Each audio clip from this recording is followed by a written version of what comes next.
जो हिंदी का विरोध करे, जो हिंदी के लिए अपमानजनक शब्द बोले, जो हिंदी के लिए गैर कानूनी शब्दों का और ऐसे शब्दों का प्रयोग करे, जो भी व्यक्ति इस देश या दुनिया में कहीं भी अगर हिंदी को अपमानित करे, उसके मुंह पे तड़ातड़ मारो, वीडियो भी बनाओ और वीडियो बना के भी मुझे भेजो और सबको भेजो।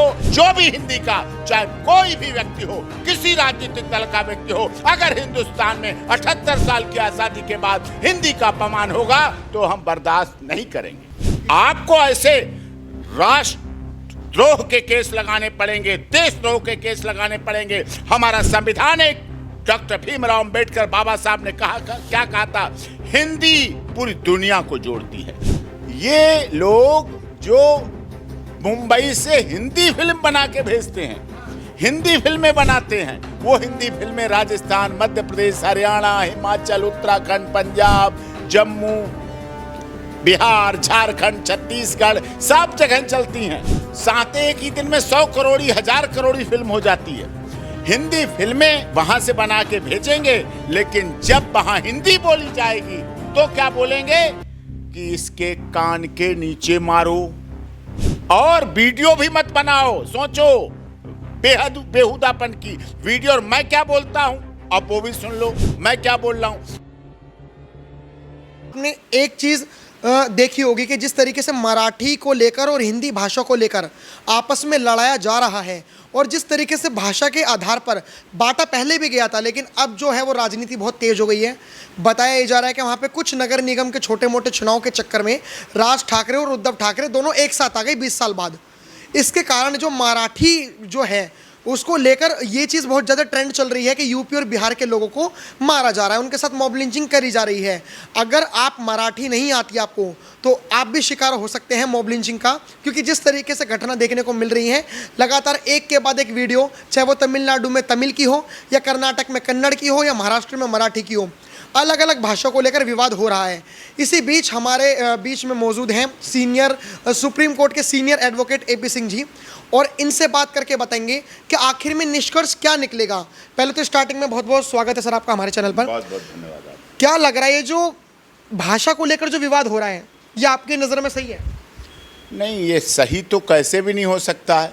भाषा को लेकर विवाद नहीं है, ये वोट को लेकर विवाद है, राजनीति को लेकर विवाद है। और BMC का फंड आपको बता दूं, उत्तर प्रदेश के बजट के बराबर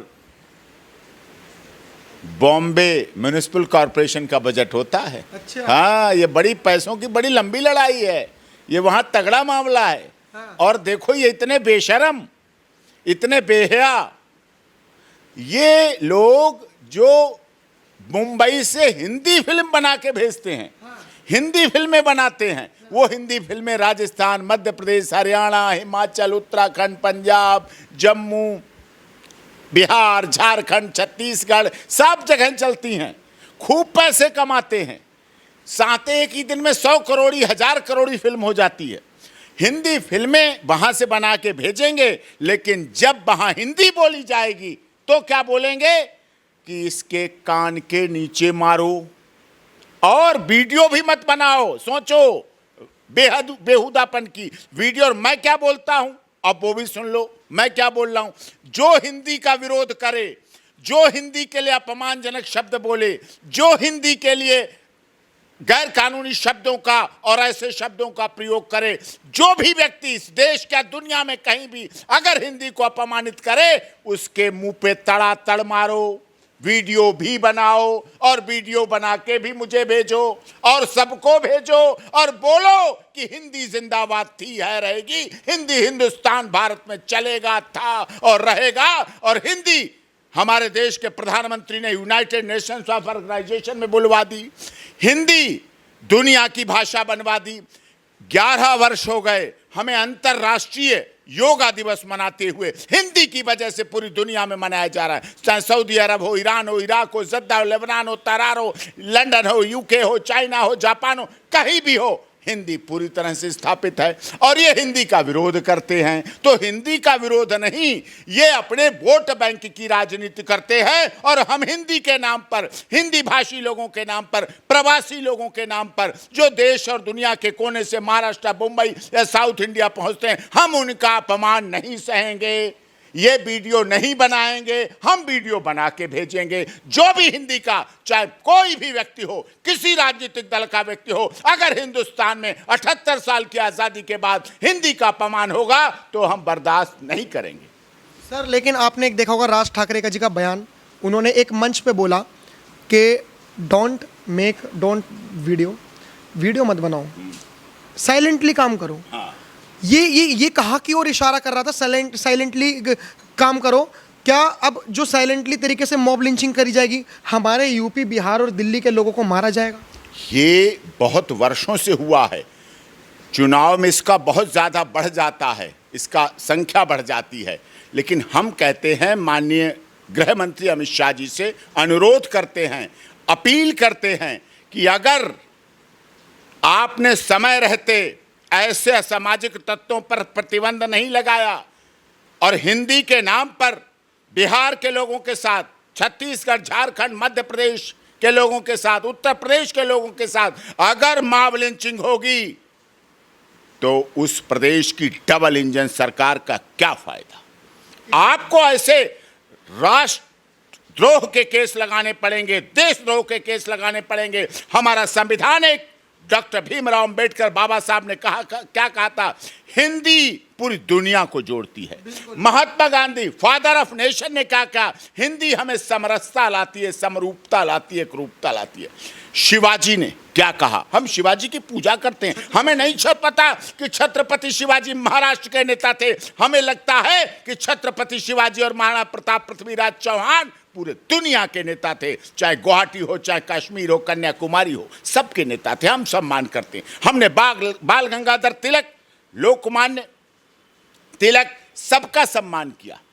हमें वो शिवसेना पसंद थी जिसके नायक बाला साहब ठाकरे थे। जो बाला साहब ठाकरे से जब किसी ने पूछा कि धमकी मिली है कि आतंकवादियों ने धमकी दी थी कि अमरनाथ यात्रा नहीं होने देंगे, बोला था, तब हमें वो बाला साहब ठाकरे वाली शिवसेना पसंद है, इन लोगों की नहीं जो हिंदी का विरोध कर रहे हैं। जिस बाला साहब ने कहा था कि अगर कश्मीर में आतंकवादी हमला अमरनाथ पर होगा तो हज जाने वाला जहाज मुंबई में 1 इंच नहीं बढ़ेगा, और नहीं बढ़ने दिया। सही बात। तो ये बाला साहब थे। अयोध्या प्रभु श्री राम के मंदिर निर्माण के लिए उन्होंने बड़ी लड़ाई लड़ी और वहां गए। लेकिन आज हमारे उत्तर प्रदेश के एक बहुत बड़े नेता को कहना पड़ा, हमारे क्लाइंट सांसद रहे, 8 बार के सांसद, उनकी धर्मपत्नी सांसद रही, उनका बेटा सांसद, बेटा विधायक, उन्हें कहना पड़ा, उस ब्रजभूषण सिंह को कहना पड़ा, क्या कहना पड़ा? उनके बेटे के लिए कहना पड़ा, जिस राम रथ यात्रा और राम मंदिर निर्माण के रथ के चालक रहे थे ब्रजभूषण शरण सिंह, जब आडवाणी जी सोमनाथ से अयोध्या की यात्रा लेके निकले थे। लेकिन उनके बेटे के लिए कहना पड़ा उन्हें, जिसका हम भी समर्थन करते हैं, कि अगर हिंदी भाषा का विरोध होगा, अगर यूपी बिहार वाले को टॉर्चर या परेशान या मॉब लिंचिंग की जाएगी, तो ऐसे ठाकरे परिवार को उत्तर प्रदेश में घुसने नहीं दूंगा। और आज तक वो ठाकरे परिवार अयोध्या जाने की जरूरत नहीं कर पाया, हिम्मत नहीं जुटा पाया कि अयोध्या में अपने पिता के सपनों के प्रभु श्री राम के मंदिर के दर्शन कर सके, जिसे आज पूरी दुनिया देख रही है। वो नहीं आ पाए। प्रयागराज में कुंभ में, महाकुंभ में, दिव्य कुंभ में, जिसमें 70 करोड़ लोगों ने स्नान किया, पूरी दुनिया से आके स्नान किया, लेकिन ठाकरे परिवार नहीं आ पाया, क्योंकि उन्हें पता है दिव्य कुंभ प्रयागराज में हो रहा है। कुंभ में तो सारे मिलते हैं एक साथ, उन्हें तो हिंदी भाषा का विरोधी बनना है। मराठी कभी नहीं कहती हिंदी का विरोध करो।